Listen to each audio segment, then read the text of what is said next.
As a business-to-business marketer, your needs are unique. B2B buying cycles are long, and your customers face incredibly complex decisions. Isn't it time you had a marketing platform built specifically for you? LinkedIn ads empower marketers with solutions for you and your customers. LinkedIn ads allow you to build the right relationships, drive results, and reach your customers in a respectful environment. On LinkedIn, you'll have direct access to and build relationships with decision makers. Of the 875 million users on the network, 180 million are senior-level executives, 10 million are C-level executives. You will also be able to drive results with targeting and measurement tools built specifically for B2B. And they work. Audiences exposed to brand messages on LinkedIn are 6 times more likely to convert. LinkedIn ads also ranked number 1 for security, community, and ad experience as part of Business Insider's Digital Trust Study. Here at Sway Group, LinkedIn is a pivotal part of our day-to-day and is just absolutely vital for building relationships with clients and with our employees. Make B2B marketing everything it can be and get a $100 credit on your next campaign. Go to linkedin.com/MPN to claim your credit. That's linkedin.com/MPN. Terms and conditions apply. Hey, it's Jason with the Marketing Podcast Network. You have less than 1 month left to get special early bird pricing for the Creator Economy Expo 2023. This event, folks, is for content creators and entrepreneurs interested in building and growing their content-first businesses. Do not miss this show. Join over 500 bloggers, podcasters, authors, newsletter writers, speakers, consultants, and freelancers at the learning and networking event for content creators. Plan to attend May 1st through the 3rd in Cleveland, Ohio. Register now to secure early bird pricing before it disappears March 31st. Early bird pricing ends March 31st. As a special offer, you can get $100 off just for listening to MPN shows like this one. Go to cex.events to register. Use the coupon code MPN100. The address, the URL, cex.events. That's the whole thing. Type that into your browser. cex.events. The code you use, MPN100. The Creator Economy Expo, Cleveland, May 1st through the 3rd. See you there.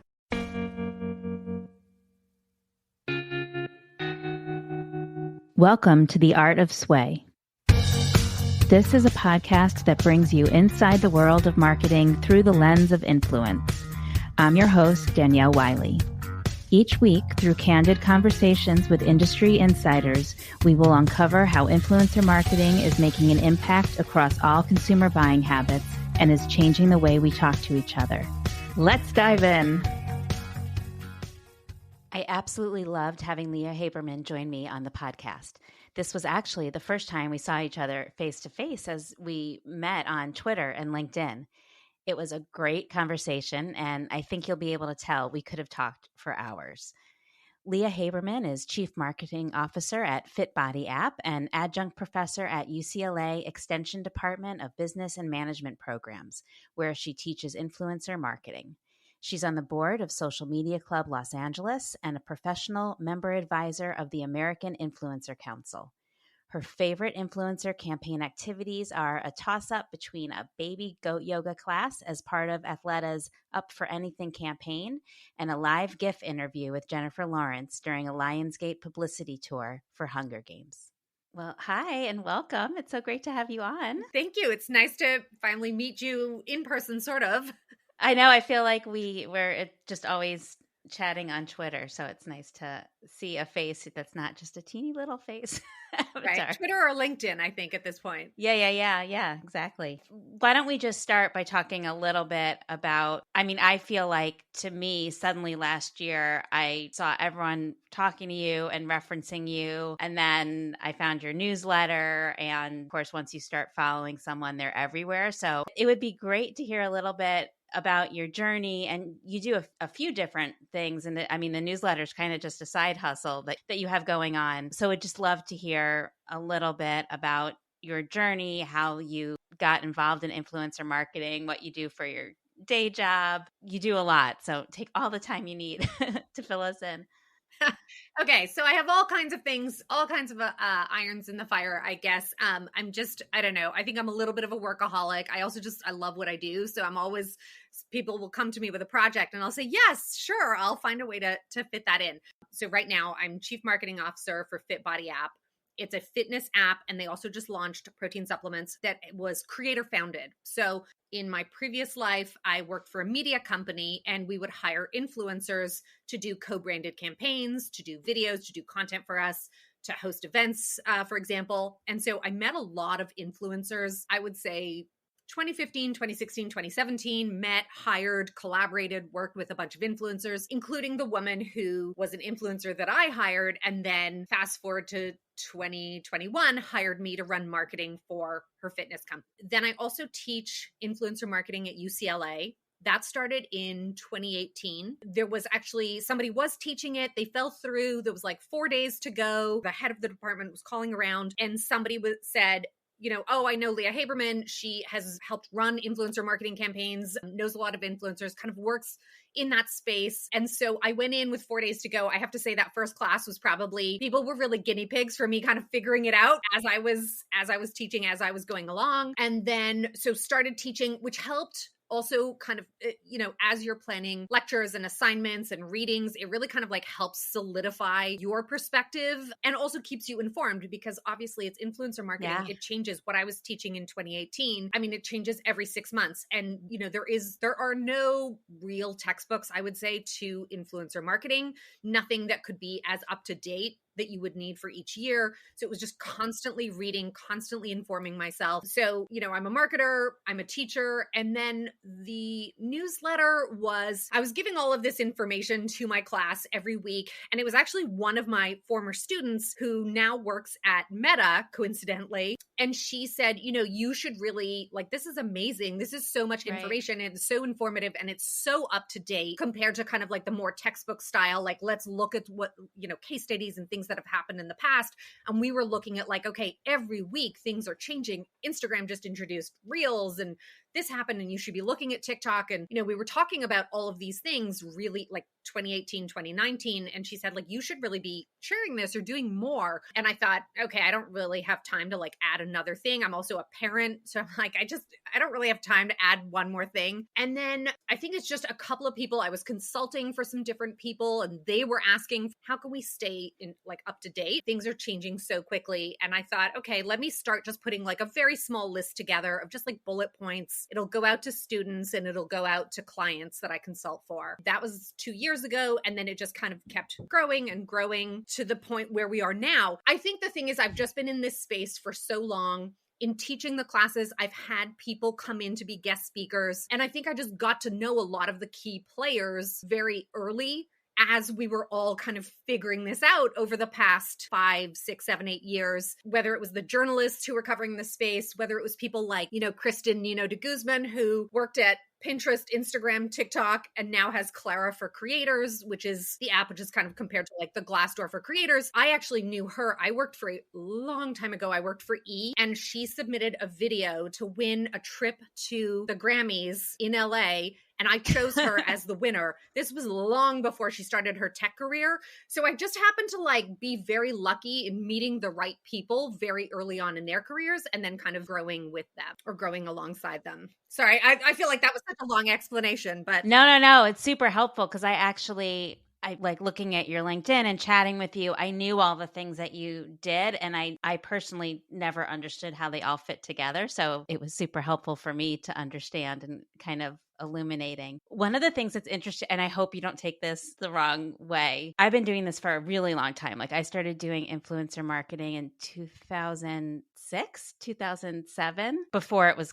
called that. And it's so interesting. We talked a little bit. I want to get into this Twitter Spaces that you organized a couple of weeks ago and graciously invited me to be a panelist on. But one of the things that's interesting to me is I often get the sense that there's this perception that it is newer than it is, which I feel like oftentimes diminishes the moms who kind of created the industry. And we talked about this a couple of weeks ago. The moms who created the industry back in the late 2000s, before anyone even had, I remember when it was a giant controversy to put banner ads on a blog, and it was oh my God, what are you doing? Certainly, though, they weren't getting as much press back then. It hadn't hit the whole entertainment LA scene. There weren't hype houses or all of that. It was literally just blogs and then eventually a little bit of Twitter thrown in there. So it certainly wasn't influencer marketing in its full scope that we see it today. But it's just, I'd love to get your perspective on that. There seems to be just like a breakdown in like where people see that the industry began, I guess. And I'm probably overly sensitive because I was at those early beginnings. And as a Gen Xer who's always forgotten, I'm like, what about us?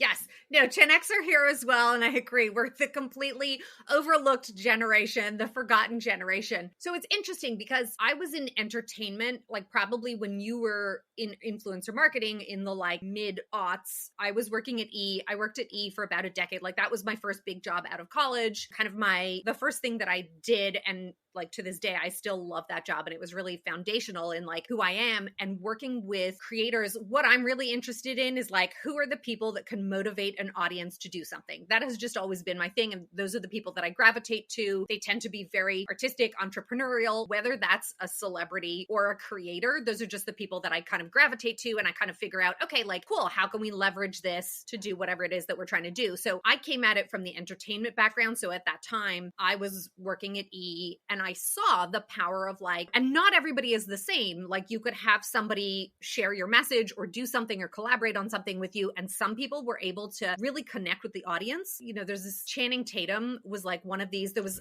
Ashton Kutcher, Channing Tatum, and a couple of other people that were like really into social very early on, as soon as like Twitter came out. Channing Tatum was one of them. We used to run polls at E on like the E News Twitter handle. Channing Tatum would always retweet it to his followers. He won every poll that we ever put up if he was, you know, one of the responses, because he was working with his audience. He was working it. And I was like, this is fascinating. Like, it's really interesting. He really helps amplify our message. Alongside that, like you said, you've got the bloggers who were like, not just mom bloggers, but like, I think there were also, I remember style bloggers as well. I remember the outrage when they started inviting style influencers to like New York Fashion Week, Paris Fashion Week, and people were horrified and were like, this person does not belong here. They're not included. And it's the same thing with the mom bloggers. It was kind of like these bloggers were seen as like less than, and really somehow they just did not measure up to this kind of like very, I felt like elitist perspective of like, you need to be this kind of journalist or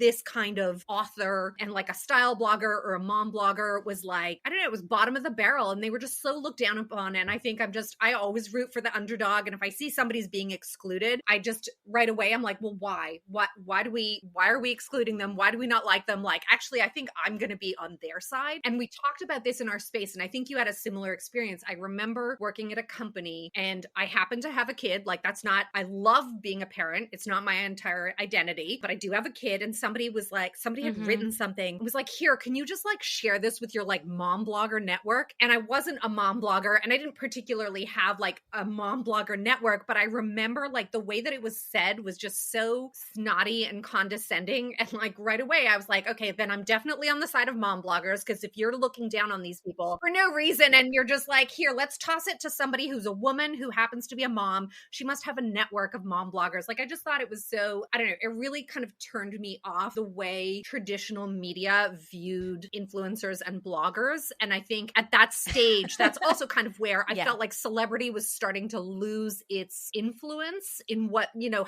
where the trends were coming from, who was writing or filming the most interesting stuff. And it was kind of no longer Hollywood. And so that's about the time, I would say, kind of probably the early teens that I started transitioning, like 2013, 2014, moving into influencers and creators versus like entertainers, because I just felt like the whole industry was shifting. I mean, and that's why we started Sway Group too. Like, I told this story on a podcast I recorded last week. I won't bore everyone with repeating the whole thing. I worked on a program where we were using mom bloggers and Tori Spelling. And when I saw like the difference in the quality of the content and how engaging it was, and how for what the bloggers were creating was so much better. And then I looked at what they were being paid, because I was at the agency that was organizing it. I like, it hurt every organ in my, like, it hurt my heart, it hurt my brain, it hurt my soul. It was just terrible. And much like you, I was like, this is not right. Like, these are underdogs right now, but they're creating the best content that's out there, and we have to change something. Yeah. And I think that, I mean, I agree. We were probably both at like that shift where we were like, these people and they should be recognized and compensated accordingly. I'm 100% on board with you there. Yeah, it's interesting you were seeing it with style. I was a food blogger, so I saw a lot of it in the food Oh, I'm world sure. Yeah. too. Like I remember pitching Pioneer Woman for a client program and they were like, "What? Who? Why?" Like they just couldn't Yeah. wrap their heads I around agree. it at And I all. think, I don't know Yeah. if you saw in the newsletter, and stop me if this is kind of detouring, Gabi Dalkin, who does What's Gabi Cooking, she just signed a new show with QVC Plus, which I actually wasn't even aware QVC Plus was a thing, and just signed a new show with them. It's a departure from their usual model. It's not selling product. It's essentially like an entertainment series. So almost like a Food Network or an HGTV style show. And I think, I don't know, maybe we're at like another shift. I'm curious to see, we're all, I don't know if we're going to talk about live streaming today, but I feel like everybody's waiting to see what's going to happen with live streaming. How's it going to work? How are we going to tap into that? Like, we hear about TikTok and ByteDance in China making billions of dollars, and how's America going to like crack that code? And so I think I'm always interested. And that was like the original shift for me of going from entertainment into influencer marketing. And now it's looking at, okay, well, we have like these traditional entertainment formats. There's this format happening over in China. How are we marrying those two? And so I'm really looking forward to seeing what happens and what they do with that in that same way, where it's like, you've got to have those couple, like, whether it's like a few agencies and a few people and a few creators that are like, believe in, okay, we're going to change the model. We're going to change what we're doing, and are kind of, early adopters or early pioneers of these new formats. Yeah, we're actually just working on like our 2023 predictions. And I feel like it's like the third year in a row we've talked about live shopping, and it just doesn't take off here the way everyone thinks it's going to. So I was super excited to see that bit that you had about Gabi, because I feel like she's actually really been on the forefront a couple of times just with new technology. I used to watch her Snapisodes, like her Snapchat episodes. That was the first place I discovered her. And like, yeah, you're right. She's like pioneered new formats 100%.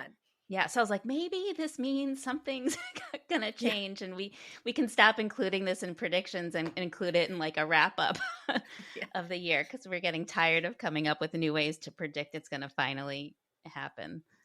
Yes. I think we all thought by 2022 that like this would have been, people would have figured it out, nailed the format, and they haven't. But I think there's just too much money at stake to let it go without like really a hard push from whether it's the platforms, whether it's retailers. Like, people are gonna try. I think we're gonna keep trying to make this happen until we find some way that people are interested or willing to shop while watching. I mean, I think it just has to be so highly curated. Like we saw even, back in the old days of doing blog posts, we had certain bloggers and anything they wrote about. I mean, we see the same thing on Instagram and TikTok now, though it's changing a little bit, but like selling something in a blog post is very, very difficult. It's not as easy as doing it in short form video, but we had certain people that just in the way that they wrote and the connection that they had with the audience and just everything about how it was presented could sell something out. We had, at one point when we were working with bloggers on an exclusive basis, we had about 50 of them. And I'd say there were maybe like 3 we had that would just consistently, whatever they talked about would sell. But it's not everyone, and it's a very special skill. And that's why, I was really excited to see that, because I feel like they found someone who can do it. And this will kind of prove whether or not this actually could be a thing here. Yeah, I think the way that I look at creators and influencers, it's a little bit like the Hollywood system. I feel like that I kind of got my first start in is like, there are casting directors and they pluck the people who are really outstanding. And so you get thinking of like, traditional talent, like the George Clooney, the Julia Roberts, like the people, Timothy Chalamet, like the people that like pop off the screen. And it's the same thing with creators and influencers. There can be a lot of great creators and influencers. They can be doing really interesting things. They can have great content. It's only, like you said, it's going to be 3 out of 50 that are going to really pop off the screen, really resonate, really be able to sell. And like the other 47 might might be creating like really fun, entertaining reels or TikToks that you're watching as you scroll, but you're not drawn to them like you are those people. I mean, that's why Remy Bader has like millions of followers now, and the deal with Revolve. And it's like these people, there's only a handful of people that really kind of like resonate with a large audience and just jump off the screen. And it's like, it's exciting when you start to follow somebody and you realize you're like, oh wow, I'm seeing somebody that's kind of like on this upward trajectory. And it's amazing to watch that and kind of, you know, especially as a marketer, you kind of hope that you get on board early enough to be able to build that relationship with them before all of a sudden they're like 20 million followers and they're priced out of a lot of budgets. Yeah. Especially on TikTok, like people explode so quickly. We were working on a proposal for a program that's taking place next May. And we were like talking about pricing for the different size followings. And we were like, literally this level, they started their TikTok yesterday. They don't even have one yet. Yeah, you just can't. Yeah, I can't even imagine crazy. trying to price something for May today. I mean, just with the way things could change between now and then. So yeah, that would be a challenge. We had a proposal for Q4 of 2023, and I was like, I don't know. Like, just pick a number. I have no idea. Yeah. It'll probably adjust itself slightly between now and then, but yeah.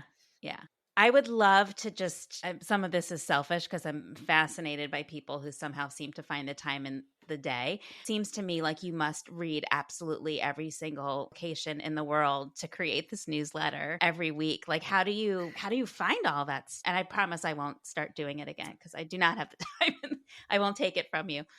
Yes. Kind of just to set some context of like, I love reading. I read a lot. I do speed read. I love news as well. I like to be informed. I like to know what's going on. Kind of all of those factors combined. I used to tweet a lot more until I started the newsletter where I was like, okay, I can't, like the output can't be consistent across every platform. So it's like, I'm probably spending more time putting stuff into the newsletter than I was. And then, like I said, I had a student who was like, oh, but you have all of this amazing information and it's so useful to people. So I thought, okay, as newsletters were starting to take off, I actually was reading, it was a Harvard Business Review article about like, don't follow your passion, follow what you do. Don't just be like, oh, I love to bake because I love to bake. Maybe if you love something, that's not literally what you should be doing every day because you'll start to hate it because it's a grind. The idea is more, what are you doing every day that you do anyways, whether you are getting paid for it or not? And like, maybe that's what you should build a career on or something, you know, that's kind of what you should be focused on. I was like, I tweet every day. I read the news every day. I put all this information out. Maybe there's more I should do with this. And so I decided to start putting that into a newsletter. All of this information that I'd be consuming anyways is just a way of processing it, putting it somewhere so people can get some use out of it and find it valuable. And then I also use that, whether it's like if I'm being invited to give, you know, a talk somewhere, or I'm speaking to my students, like when I'm teaching, I always have the latest information because I'm like, oh, actually, I just wrote something about this in my newsletter 2 weeks ago. You know, 40% of influencers want to be business owners, for example. So yeah, like I think anybody could do it. Like, I don't think there's anything that I don't have any special knowledge or any kind of like secret to what I do. I think it's just, I love to read. I love the news. I speed read. I'm on all these platforms. I was doing it anyways. And this was just like, let me channel all of this into something a little more productive than just my Twitter feed or just me having all of this information in my head and not actually getting it out to people. Yeah. Well, we're super fans here at Sway. So thank you for doing all of that work and being a speed reader and all the things. So I have to just ask what you think of this whole Twitter. Like, it's kind of killing me. I love it. I love spending time there. I meet so many amazing people. I have made such great connections. I learn so much. It's the first place I turn to when something crazy is going on in the world, which I feel like is every minute now. And I feel like it's going, like, I don't know what's going to happen. And I'm surprised at how upset I am. Me too. I think part of me is in denial and I just think like, oh, it's too big. Like, this is the drama of the week. Like, we had Milkshake Duck and we had the Bean Dad and, you know, like every week there's something that we're all obsessed about on Twitter, and maybe this is just that. Then like the other side of me is like you. I'm like, I'm freaking out. Like, it's the best place for news and I love following journalists and I love interacting with people on Twitter, and it's probably my favorite platform, not aesthetically necessarily, but just for like information notification because it's in real time, or, you can set your feed to see the latest tweets. So you see stuff as it comes through. Yeah, it's kind of horrifying. And I hope that I have no particular kind of regard or admiration for Elon Musk, but I hope he turns it around just for our sake so that we get to keep the platform. I think the latest thing that I saw where he said to the people at Twitter, like to the employees, is like, you have to be in the office, you have to work a certain amount of hours. And he kind of laid out the rules and essentially said, like, the company's like in really bad shape. And if you guys don't do this and help me pull it together, then essentially Twitter's going out of business. And so I hope that the platform succeeds just so that we all get to keep the platform. I mean, I think he's kind of bungled or fumbled everything since he got there. It seems like every idea they fired everyone. So there wasn't anybody to actually roll out the products that he wants to roll out. The products that he does want to roll out seem to be very skewed to I think his worldview, which I think when you're a billionaire, your worldview is maybe not all that realistic or aligned with what the other, app users. So the things that he thinks Twitter users want, and the idea of subscriptions and this whole verification and being able to pay for verification, but not have to provide any ID. It just seems so misguided. And you think he may be brilliant at some things, but it seems to me that this is showing that he's not a great business person, and he might be a really great visionary, and he might be a really great coder, but he's not a business person. And I hope that he gets somebody to step in for him and start making smarter business decisions so we get to keep the platform. I think it's terrible for, he's scaring off brands. I mean, I've talked to different brand friends, and people are freaking out and don't want to be advertising on the platform, but are now also reconsidering just being on the platform, even organically, and having their brand show up in people's Twitter feed when all of this stuff is happening and brands are being imitated. Eli Lilly today, I think there was a parody and they said insulin is free. And so you've got all these brands, and if they're, you all know brands are very anti-controversy, anti any kind of negative attention. They do not want this. This is just literally the opposite of brand safe. So it just, I don't know. It's it's shocking. I'm incredulous that somebody could bungle this badly, that is so disconnected. I guess that's the thing is I don't think he's ever worked for a business that's dependent on advertisers, that kind of media business. And so he just has no idea how it works. And so for our sake, I hope that he gets somebody to step in. Could Twitter disappear? I'm curious. I don't know what you think, but it's would the government, politicians seem to be on Twitter more than anywhere else. So would it be in their best interest to have it's a comms channel for them? Should it become almost like a public utility, which I think a lot of people kind of just thought of Twitter as a utility almost. And then, when Musk stepped in, it was no, this is a for-profit company. It's not public anymore. It's not a utility. This is a for-profit business that unfortunately he's messing up and could disappear. So well, and it's what's crazy to me. I think there's the whole brand side of it, sure. And I was talking to a client yesterday and I was like, we definitely don't recommend doing anything on there, right? You should just not be there right now until this sorts itself out, if it even does. But I think just for the independent journalists and the freelancers and comedians, and it's such a source of connection and networking and income for small business people and independent business people, even looking just from the selfish sway group perspective, we get a lot out of mine in particular, less so the sway group. I think people like actual humans better than a company name. We would take a hit if it went away. And I think there are people that rely on Twitter to get readers to their articles, to make connection, to build their business and to build their own brand. It's not just the big companies that are suffering. There are a lot of small business people that I don't know where I feel like the big companies are actually suffering less because they keep saying Twitter's it's very easy for people to pull their ad spend, because for the really big companies, it's really more just kind of general awareness. I think you're right. It's it's the smaller businesses, the independent, the freelancers, the people who are whether you're networking and building kind of connections to help you get leads, or you're, actually dealing with customers. And actually, that's another thing, the whole customer service. I feel there's all of the customer service element on Twitter where you kind of go if you want a real-time response from a company. Yeah, there's so many people I know it's the smaller, people are like, it's not Facebook. It's not as big as Facebook. It's not as big as Instagram. It's not as trendy as TikTok. I agree. Like a lot of business gets done on there. A lot of people use it as like kind of their communication channel. A lot of people use it as their customer service or customer care channel. It would absolutely have an impact on all of us if it disappeared. And I really hope it doesn't. I just don't see, like right now, if you had to ask like today, I think it's disastrous. And I think he's going to drive it out of business. But, who knows what he's going to do overnight. He seems to send out emails at 2:00 in the morning. So maybe there'll be a new pronouncement and things will turn around overnight. It's like, I feel like at this stage, you wake up and you're like, what's going on today?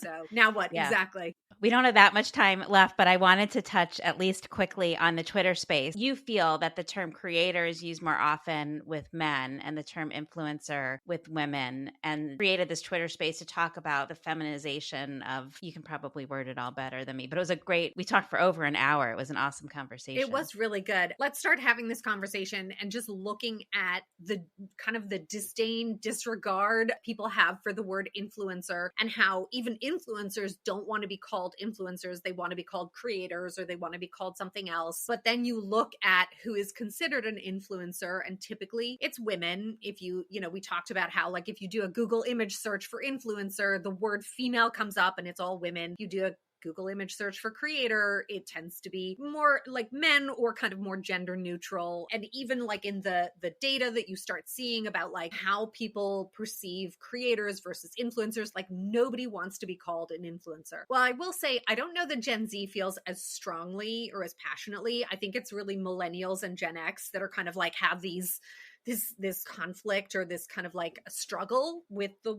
way we phrase things. Yeah. My kids are both Gen Z, and it's very interesting. Like, I think, first of all, they assume everything's sponsored. So I think they don't really care what anyone's called, because to them, it's everyone. Yeah. Gen Z, not only do they assume everything's sponsored, they're not kind of as bothered by, or at least from the students that I've discussed, where I'll show things and we'll talk about like, is this an authentic scenario? And we'll look at like an influencer sponsored post, and they're kind of like, that's okay. Like she needs to get paid. She needs to make money. So like, we're okay if like, this is kind of fake or that's a little fake. Like it really, they have no like ethical problem with influencers or people like trying to make money through sponsored posts. Yeah. I think it's really more millennials and Gen X, but it's just, if you look at the data, really men are perceived as creators, women are perceived as influencers, and everybody hates the word influencer. And so it just kind of begs the question, like, and yes, for sure, there are bad influencers, there are bad creators. Like there are people who are inauthentic, who are, who don't have kind of like good motives, or who are just trying to get stuff for free. Like, absolutely. But you have that in any industry. Like you have the good people and the people that are kind of like, the scammers, the trolls, whatever it is. Why do we feel so strongly about the word influencer? Why do people roll their eyes? Why are there so many negative headlines around influencers and creator? And this is kind of what drives me crazy, is when I read an article where they're like, influencers just want to make money. Creators are in it for like the noble pursuit of the art. And they're like creating wonderful things. And I'm like, well, maybe they are creating wonderful things, but like they also want to get paid. Like you look at, Mr. Beast, who is like a creator, but like Mr. Beast isn't doing it for free. Like he needs to pay his bills, and he built a huge studio and employs all these people. Like, yes, he's a creator, but he's creating and to get paid. And all of these people, like nobody should be looked down upon because they want to earn a living. Like there's nothing wrong with creating art for the purpose of making a living. Unless you're independently wealthy, like it just doesn't exist. You can't do stuff for free. But somehow there's this perception that influencers are only in it for the money and creators are in it for like the noble pursuit of art. And because women are kind of like tied into that influencer title, it tends to be the women get more criticism. Again, I don't even know that there's a solution. It's just being aware of our own behaviors and perceptions and biases, and just thinking about like when you roll your eyes or you criticize an influencer or just the general concept of influencers, like think about who you're criticizing. And a lot of times it's mom bloggers, it's food or fashion influencers who happen to be women. And it's really kind of diminishing the contribution of what women are doing as opposed to men who are doing something very similar, but like they've just been labeled in a different way and are just more highly regarded. And I think there are more women making money at this than there are men. And it's a growing industry. It's so much money is going towards it now. So to diminish it is to kind of ignore the facts just in terms of where money is flowing and what's working to get people to buy. So I think that that's going to change. And like a good comparison to me, because I work in the fitness industry, is like the fitness industry is very female focused. But if you go to Silicon Valley, it's called biohacking. So if you're biohacking, you're looking after your fitness, you're looking after your, nutrition, your health, your sleep, which is the fitness industry. But like I would say Silicon Valley, tech bros, VCs call it biohacking. And it just sounds like scientific and manly, but it's all of the same principles of the health and fitness industry, just kind of reframed and marketed towards men. And so I feel like this whole creator influencer is just the same thing. It's all of the same things. It's just we're framing it differently and calling it by different names. And so I'm sure that like also by calling it creators, to your point, there's a lot of money there. And I think, those of us who were in this industry really early on, it got ignored and it was kind of like, not well perceived or received. And like, as people started to realize, holy cow, there's a lot of money to be made there. And you get investors coming in and companies wanting to partner with influencers and Mr. Beast asking for like a $1.5 billion valuation and Emma Chamberlain and her like $7 million, funding round for her coffee company. All of a sudden people are like, creators, the creator economy. That's what we're going to call it, to make it like we can endorse this and get behind this because like this is business and this is, creative stuff. It's kind of like a way of distancing or separating itself from influencer marketing in a way that makes it palatable to the people that are like dismiss influencer marketing but can get on board with the creator economy and investments in the creator economy. I have a lot of feelings. It's going to be interesting to see how it all pans out. As I told you in the Twitter space, it reminds me so much of the whole mommy blogger thing. And yeah, so I feel ultra sensitive to it because it's like the second time. Yes. I'm seeing this happen to women. I'm sure, it'll keep going around, and 10 years from now, you and I will talk and it'll be a whole new conversation and there'll be a whole new thing that women have somehow pioneered and has been disregarded until a man figures out how to do it. And then people will get on board and be like, this is wonderful. Like, where has this been? Yeah. This new thing we've just discovered that has been around forever. Right? Yeah.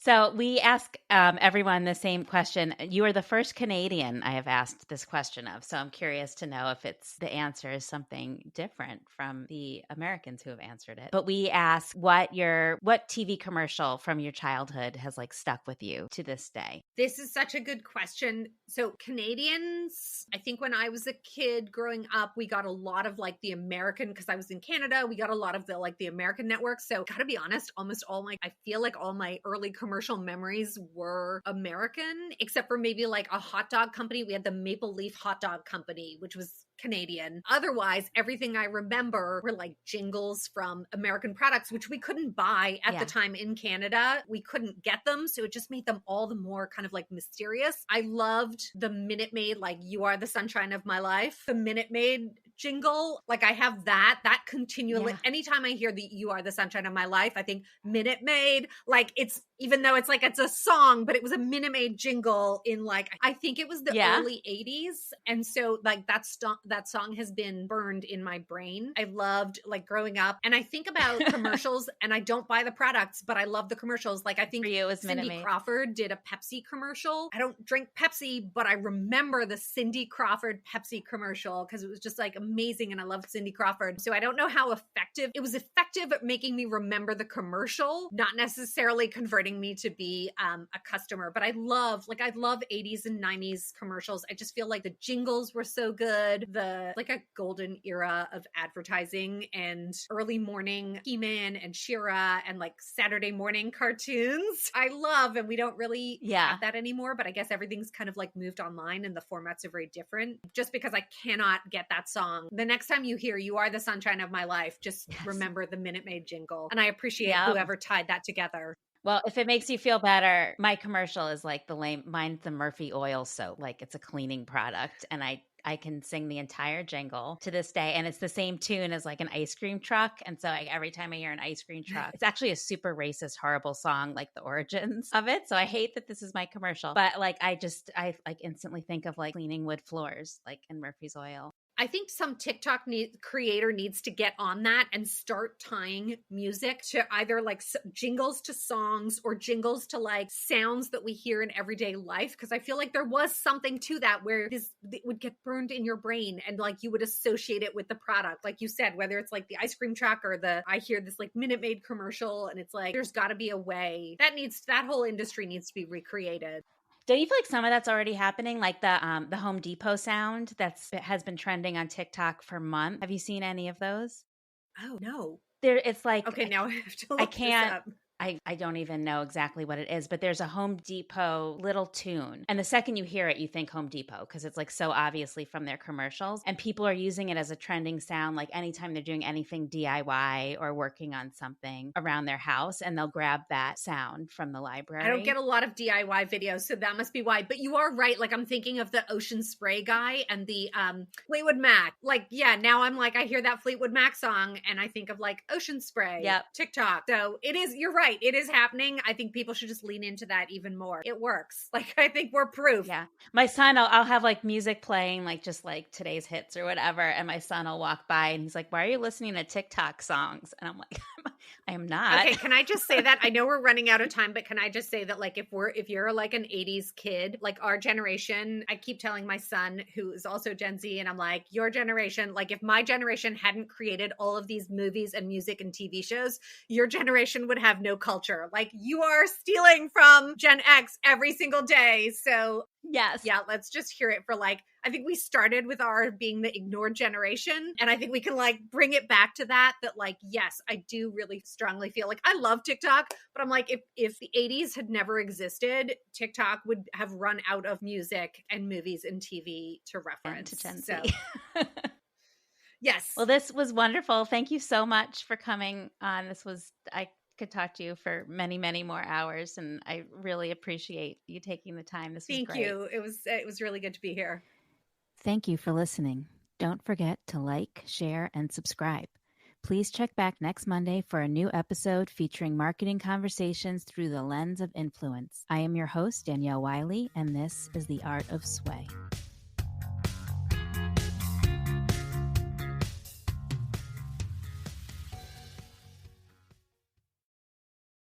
This podcast is heard along the Marketing Podcast Network. For more great marketing podcasts, visit marketingpodcasts.net.